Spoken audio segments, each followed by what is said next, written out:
Bonjour, donc je m'appelle Valérie, je suis prof de PS et j'habite la région toulousaine. Je me suis mis à la course il y a 3 ans, on va dire. Alors quand j'ai commencé la course, en fait, j'avais pas vraiment d'objectif. J'ai commencé à courir comme ça, ou histoire de me remettre en forme. Et puis je me suis rendu compte que j'avais des voisins autour de moi qui couraient, donc on s'est mis à courir ensemble. Alors la difficulté, au début on n'avait pas de difficulté puisqu'on n'avait pas vraiment d'objectif. Et après, dès qu'on a voulu commencer à faire des compétitions, on a voulu s'entraîner un peu plus sérieusement. Et là, on s'est rendu compte que chacun avait des connaissances ou des croyances.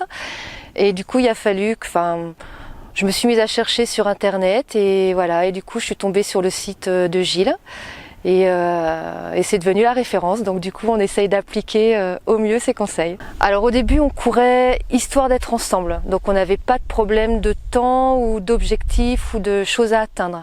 Et puis ensuite, on a commencé par se dire qu'on allait faire un 10 km. Donc on avait le challenge de faire un 10. Et puis l'année dernière, on a fait un semi. Ensuite, on a fait la course de Millau, donc là ça commençait à devenir sérieux. La course du pont de Millau, celle du viaduc, les 24 km. Et là, on s'est mis pour challenge de courir le marathon de Toulouse.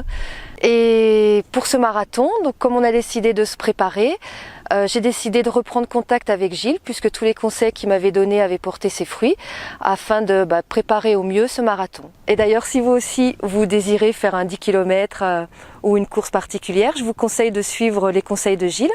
Ça a fonctionné pour moi, donc ça devrait aussi fonctionner pour vous. Donc encore une fois, Gilles, merci pour tous ces conseils et à bientôt sur les routes ou sur une course.